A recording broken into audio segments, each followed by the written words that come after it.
আসসালামু আলাইকুম ওয়া রাহমাতুল্লাহি ওয়া বারাকাতুহু। দেওয়ান ভিলা ছাদ কৃষি বাগান থেকে আরেকটা নতুন ভিডিও করার জন্য চলে আসলাম। হ্যালো ভিউয়ার্স, আপনারা দেখতে পাচ্ছেন আমার ছাদ কৃষি বাগানের একটা অন্যতম ফল গাছ আমরা সবাই চিনি, কামরাঙ্গা, যেটা একটা টক জাতীয় ফল, আবার মিষ্টিও হয়ে থাকে। তো আমার এই কামরাঙ্গাটা খুবই মিষ্টি। আমি আপনাদেরকে কাছ থেকে দেখাই যে আমার ফলনগুলা কত সুন্দর হয়েছে। এখানে আপনারা দেখতে পাচ্ছেন আমার ছাদ কৃষি বাগানের প্রতিটা ডালে ডালেই আমার কামরাঙ্গা ফলন ধরেছে।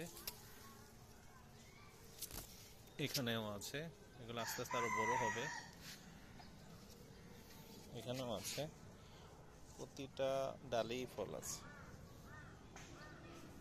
তো এরকম করে আমার ছাদ বাগানে অনেক রকমের ফলই আমি লাগানোর চেষ্টা করেছি, ফল হয়েছে সুন্দর, মাশাআল্লাহ। এদিকেও আছে, আপনাদেরকে আমি কাছ থেকে দেখাচ্ছি। ফলগুলো খুবই সুন্দর। কামরাঙ্গা আসলে ছোটকালে অনেক কামরাঙ্গা খাওয়া হয়েছিল, কিন্তু এখন খুব একটা কামরাঙ্গা গাছ দেখা যায় না। আস্তে আস্তে এগুলা বিলীন হয়ে যাচ্ছে, কিন্তু আমি আমার ছাদে লাগিয়েছি।